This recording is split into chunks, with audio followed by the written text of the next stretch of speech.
Jody Vance mga bro, sisibakin na kaya agad ng Barangay Hinebra at Alin Durham gaganti daw kay Justin Brownlee. So naunahan na nga ni Justin Brownlee ang kanyang rival import na si Alin Durham mga bro. Matagal din ang hinintay ng dalawang ito upang maglaban ulit. Hindi pa nga nakakaisa si Alin Durham kay Justin Brownlee sa finals, kaya gigil na itong makabawi. Sa game 1 nga ng quarterfinals mga bro, tinalo na naman ni Justin Brownlee itong si Alin Durham despite na dihado sila sa kanilang matchup.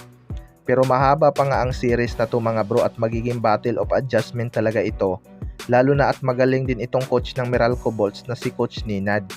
Pero ayon nga daw kay Alin Durham mga bro, gusto niya daw makaganti kay Justin Brownlee sa game 2. Well, para sa akin mga bro, mahirap talagang talunin ang Barangay Hinebra na mayroong Justin Brownlee lalo na kapag playoffs. Dito talaga lumalabas ang kanilang tunay na laro. Hindi nga in-expect ng lahat na maipapanalo ng Barangay Hinebra ang game 1 mga bro dahil malakas talaga ang Meralco Bolts sa elimination rounds at pangalawa sa standing. Pero na-upset nga sila ng Barangay Hinebra. Kaya asahan natin na magkakaroon sila ng adjustment sa kanilang depensa ngayong game 2 mga bro. Hindi pa rin nga pwedeng mag-relax ang Barangay Hinebra dahil pwede pa ngang mabaliktad ang series na to kapag masyado silang maging kampante.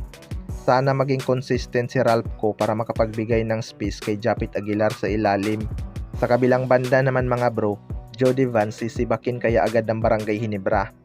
Maraming ang natuwa noong binalita at inactivate ulit ng Barangay Hinebra itong si Jody Vance, lalo na ang kanyang mga fans dahil fan favorite din talaga itong si Jody Vance. Pero may mga hindi rin talaga natuwa mga bro, lalo na yung mga fans ni Paul Garcia dahil matanda na nga daw itong si Jody Vance tapos yung Paul Garcia ay bata pa at malaki ang potensyal kapag na-develop.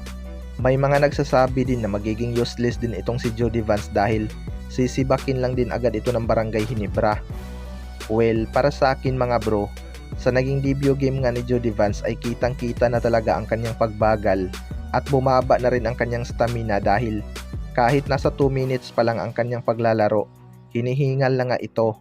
Pero hindi naman yan nakakapagtaka mga bro lalo na sa kanyang edad tapos nabakante pa ng 2 taon, kaya nag-a-adjust na naman ang kanyang katawan. Pero maganda naman ang kanyang impact sa team. Nakapagtala ng 2 points pero ang kanyang main role talaga sa Barangay Hinebra mga bro ay maging kapalitan ni Japit Aguilar at Justin Brownlee kapag nagpapahinga sila.